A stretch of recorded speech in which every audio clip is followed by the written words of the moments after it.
This is where the Clampetts live, but there ain't no one in, 'cause they went home for Christmas and a visit with their kin. And here they are arriving at the home they love the best, happy as a pack of squirrels returning to their nest.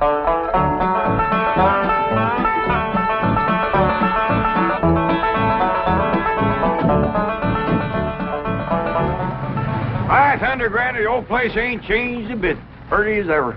Prettier with the snow. Excuse me, Pa, but I got some friends to say howdy to. Yes, sir. They just don't make houses like this no more. Sure don't make them in Beverly Hills. I'll go get the bags, Uncle Jed. Reckon they just can't get wood like this. My grandpa chopped down the trees and built this all by hand. You say your grandfather built this cabin? He sure did. Oh, he must have been a remarkable man. He sure was. He finished the cabin in the morning, went to town, found a girl, courted her, married her, and carried her across that doorstep all before sundown. Tell me, Granny, was that 1897 or 1898? 1898. Yeah, that's right. She was 18 and Grandpa was 98. You say he was 98 and his bride was 18? That's right. Marriage didn't work out too good. Well, I don't doubt it. Yeah, Grandpa made the mistake of having his ma come live with him. Awful bossy old woman. Wouldn't let that little bride do nothing. Did everything herself. Your family has remarkable longevity. No. Yeah, they stretched the truth a little, too. Oh? Grandpa was the day over 90 when he married that girl. And his ma didn't bust up the marriage. That poor little bride just wore out, having so many young'uns to take care of. Oh, what happened to Ellie Mae? Well, she just went to say howdy to some of her friends.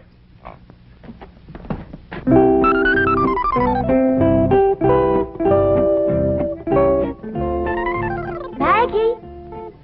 Maggie, it's me, Ellie Mae. I come back to visit you. Ooh. Not you, Henry. Ooh. Right now I'm looking for Maggie. You seen her? You're supposed to be so doggone wise. Where is she?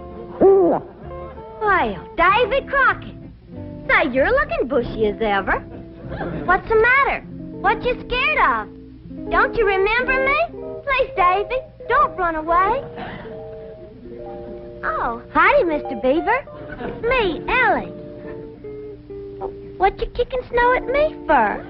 Oh, please, Mr. Beaver, come back. Hi, Mr. Foxy. It's me, Ellie. Come back. Clampett, I certainly appreciate your letting me use your cabin as a field headquarters. I've got a few things in the bedroom. I'll get them out. No need for you to do that, Mr. Brewster. We're just going to be here a couple of days. Granny and Ellie can use the bedroom, and you and me can kind of curl up here in front of the fire. That's mighty kind of you, Mr. Clampett. But I'll find a place to stay in town. Well, no need for you to drive all that way through the snow. Why, you're here, you're by the oil field, and Granny cooks up a big meal that really sticks to your ribs. What you cooking tomorrow, Granny? My special Christmas holiday victuals. We'll start with red cabbage and green turnip tops, swimming with sorghum. Then what I call my heavenly hash. That's grits and chitlins, possum belly, hog jowl, and catfish. All minced together and simmered in gopher gravy. Folks talking. Now there's victuals you won't forget in a hurry. I'll try. What do you say, Mr. Brewster? Roars too hard, we'll get some pine boughs and ashes for you to sleep on. Well, I think I'll go into town. Thank you very much. Excuse me. What's the matter with you two asking him to stay here? You want me to be a widow all my life? I was going to offer him my spare room. You ain't got no spare room, Pearl. I have if Jethro stays here. If Mr. Brewster stays with you and Jethrine, won't people talk? I hope so. Jed can insist on him marrying me. And I'm going to get him. Now's my chance. Exactly hold with making a man get married unless he wants to. He wants to? Why, that man's so in love with me he can't eat. Yeah, but are you in love with him, Pearl? Oh, Jed, when I'm near him, I feel like my feet is dangling in a creek and the minnows is biting at my toes. That's what you call really being in love. Help her, Jed. Mrs. Bodine, if you'd like a ride into town, I can drop you off on my way to the hotel. Hotel? Why, you can't stay there. Oh, no, sirree. You sure can't. Why not? Why not, Jed? Why not, Pearl? Why not? There's a convention there. Yeah. Every room in that hotel is full up. They're packed in there like krauts in a jar. What kind of convention? Elks convention. That hotel is bulging with elks. Oh, well, perhaps I can find a room in a boarding house. You know anybody got a spare room, Granny? No, I don't. Do you, Jed? Well, I see now. Only spare room I know of around here is over to your house, Pearl. Why, land to mercy, I plumb forgot. Yes, my spare room. What spare room, Ma? We ain't got it. Ow! Pearl, why don't you run out and fetch some wood? I just brought some wood in. What spare room, Ma? We ain't got no spare. Ow! You just run along outside and get the kinks out of that leg. I ain't got no kinks in my leg. It's just that Ma just keeps... Ow! Son, if you're going to play hopscotch, you go outside. House ain't for playing games. But I ain't playing games. Then go chop me some wood. I just chopped some wood. Chop her some green wood. She wants to smoke a possum. Now get it. I just chopped some wood and I put it right there. I just put it right over there in the corner. Now, you come to my house, Mr. Brewster. The spare room is yours. Well, all right. If it's not... Why should I sleep here on the floor? I got a room... Ow! He's given decisions in the leg, ain't he, Granny? I'll have him rub it with some hot possum grease tonight. Yeah, well, let's get going. Aunt Pearl, would you do me a big favor? Well, of course, Daddy May. What is it? Would you take this here fur coat? Your mink? For keeps? I sure would appreciate it. It makes my friends in the woods kind of skittish. They must reckon I'll be wearing them next. Well, I don't rightly know if I Go should... ahead and take it, Pearl. That is, if you don't mind it's been the war once or twice before. Oh, not at all. I tell you what. I'll put it in one of my hope chests, and I'll wear it on my honeymoon. Say, Mr. Clampett, isn't that an awful big tree that Jethro's chopping down? Yeah, he's notching it on the wrong side, too. Hey, Jethro, quit notching that tree on this side. It's liable to fall right down on the... Look out!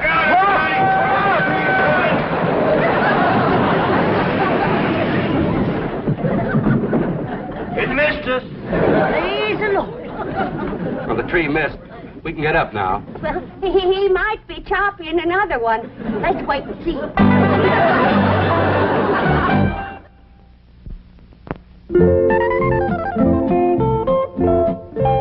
Maggie? Me, Ellie.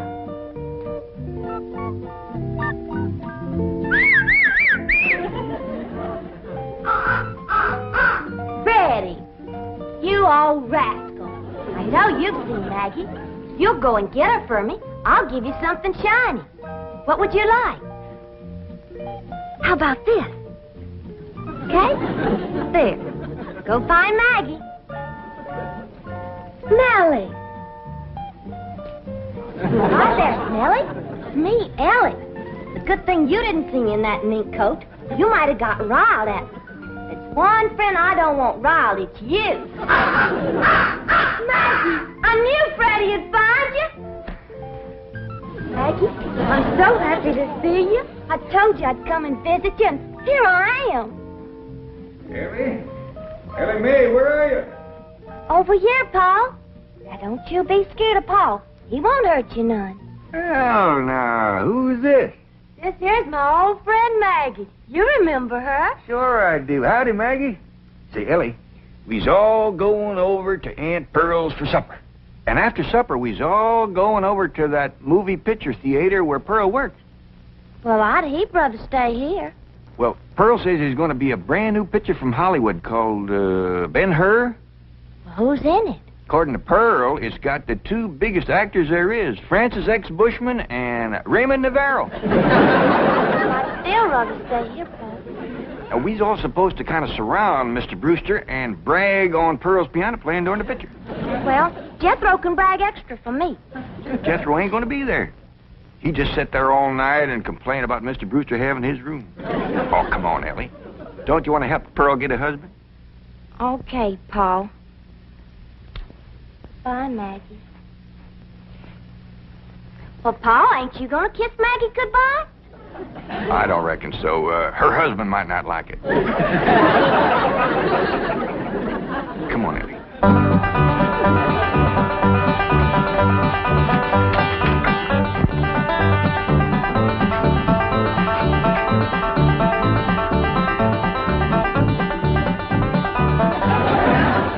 Come on, everybody. Well, doggy.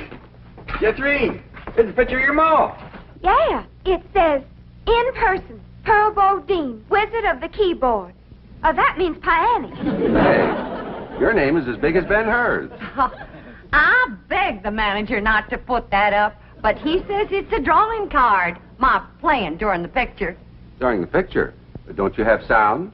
Loads of it. Between the people crunching popcorn and crying and reading the titles out loud, you got plenty of sound. Now, everybody go on in and sit down. You're all on complimentary passes. Now, I gotta pop some corn and sell tickets before I come in and play the overture. Mr. Brewster, did you ever in all your born days see a woman who could do more things than my cousin Pearl? She can cook, sew, keep house, play piano, and no wonder the men around here are just beating her door down to propose. But Pearl's choicey. She's waiting for the right man.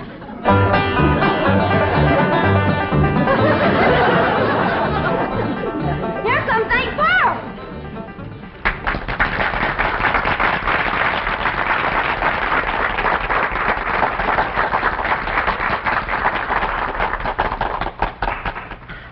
Ladies and gentlemen, before our big premiere gets underway, I know you'll want to meet the celebrities in our audience tonight. Now, sitting right here in the front row from Tulsa, Oklahoma, is the field manager of the OK Oil Company, bought my cousin Jed Swamp, Mr. John Brewster.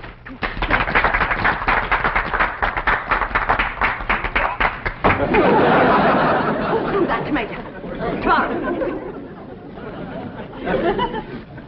Homer Winch, get up there and you clean off that screen right now. Ain't you ashamed? Yeah, Pearl, but I couldn't help myself. I'm just eat up with jealousy. In red. Well, I see it too, so clean off the movie screen. Ben-Hur'll look like he's bleeding before the chariot race ever starts. Exciting when you're mad, Pearl. Get up there, you coot.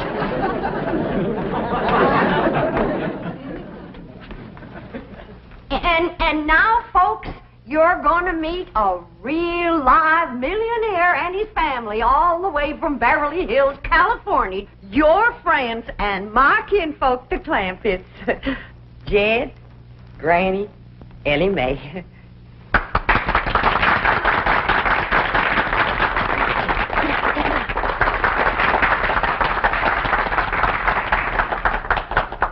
Folks, mighty nice to be back here with you again, and you're all invited to come visit us in Beverly Hills. Got plenty of room, and Granny will wamp up a mess of heavenly hash for you. Jim, can I show him my mink coat? Sure, Granny. This here is a genuine mink coat. Given to me by the banker. Nobody gets the wrong idea. There ain't no strings attached. I'm still the same sweet girl I was when I left here.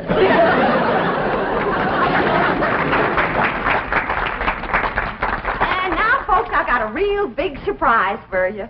As you know, those that can read, the picture for tonight is Ben-Hur, and I have wrote and composed a special song in honor of the chariot race, which is the most exciting part of the picture.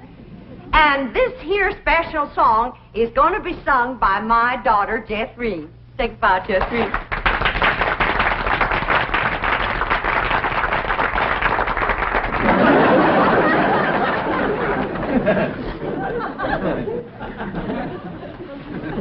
The song will be sung in its entirety during the chariot race, and you can all join in the chorus. But seeing that Homer Winch ain't got the tomato off the screen yet, Jeff Green will give you a little sample right now.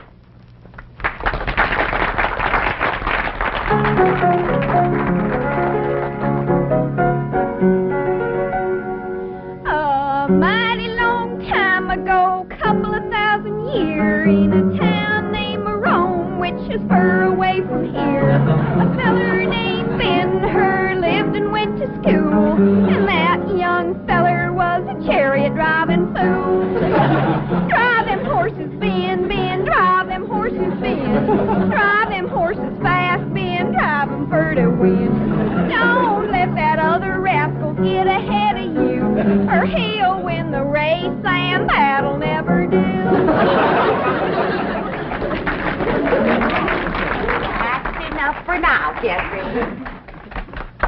You'll hear the song again during the chariot race, and everybody can join in the chorus. And now, during the playing of the overture, we invite your kind attention to the advertisements which will appear on the screen. I thank you. All right, Charlie!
Serves you right, Pearl. That's what you get for throwing yourself at a city dude. Hush up. Well, them fellas ain't nothing but a bunch of playboys. Just like bees flitting from flower to flower, grabbing up the honey. And then when your petals is drooping, they fly away. Everybody can hear you. I ain't ashamed of what I got to say. I love Pearl Bodine. Stop, Homer. Now, quieten down, Homer. You're making Pearl blush. Be my blushing bride, Pearl. Right here before your kinfolk, your neighbors, and Ben-Hur. I'm asking you to marry me. Get up off your knees. You're making a spectacle of yourself. I caught him, Ma. Sneaking out the door, and I caught him. I was not sneaking. I simply went outside for a breath of fresh air. Put him down. You, wasn't running away, was you, Mr. Brewster? No, of course not. Everybody's invited over to my house for apple cider.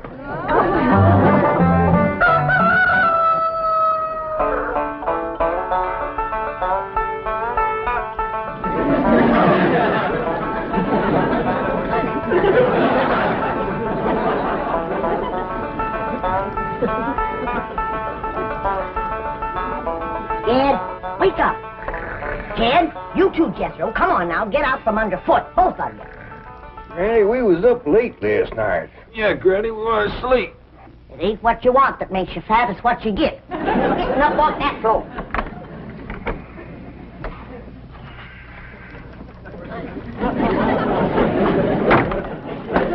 Hey! What do you want to do that for? Yeah, that's cold. Now, when I say get, you get. Floor is cold and hard. You're getting soft from city life. Now get dressed, and get washed, and get packed. Packed! You heard what I said. I ain't going to spend another night in this place. Not with that wild daughter of yourn. I didn't sleep a wink. Appears to me like you're getting a mite soft from city living, too. Time was when you never minded sharing a bed with Ellie Mae. I still don't mind sharing a bed with Ellie Mae. But I draw the line when it comes to sharing with them others. What others?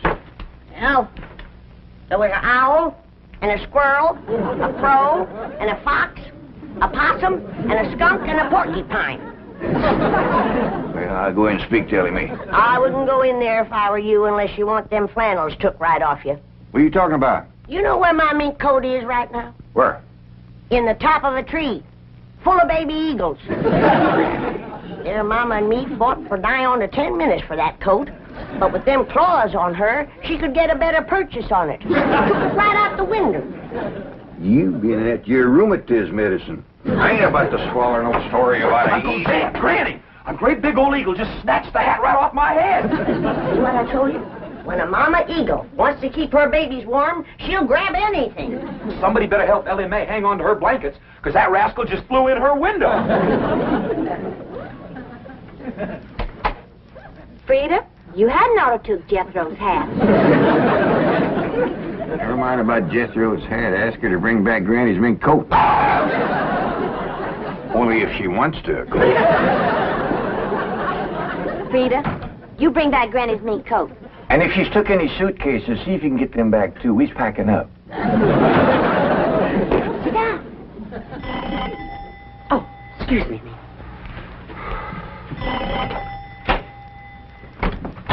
Good morning, Pearl. Homer Winch, I told you and I told you, don't come into my house without I invite you. I happen to be here in my official capacity as a jitney driver. You want no jitney? Well, Mr. Brewster does. Don't say nothing to Mr. Brewster, and I'll bake you 2 pies. Pearl, there's only one way you can seal my lips and stop my jitney. And that's with a smack. All right? No, I didn't say that kind. I mean, with a kiss. A kiss? That's my price. Take it or leave it. Homer! Why, that's the most shocking, disgusting, insulting, disgraceful... Oh, Mr. Brute! Pearl? Where'd you go, Pearl?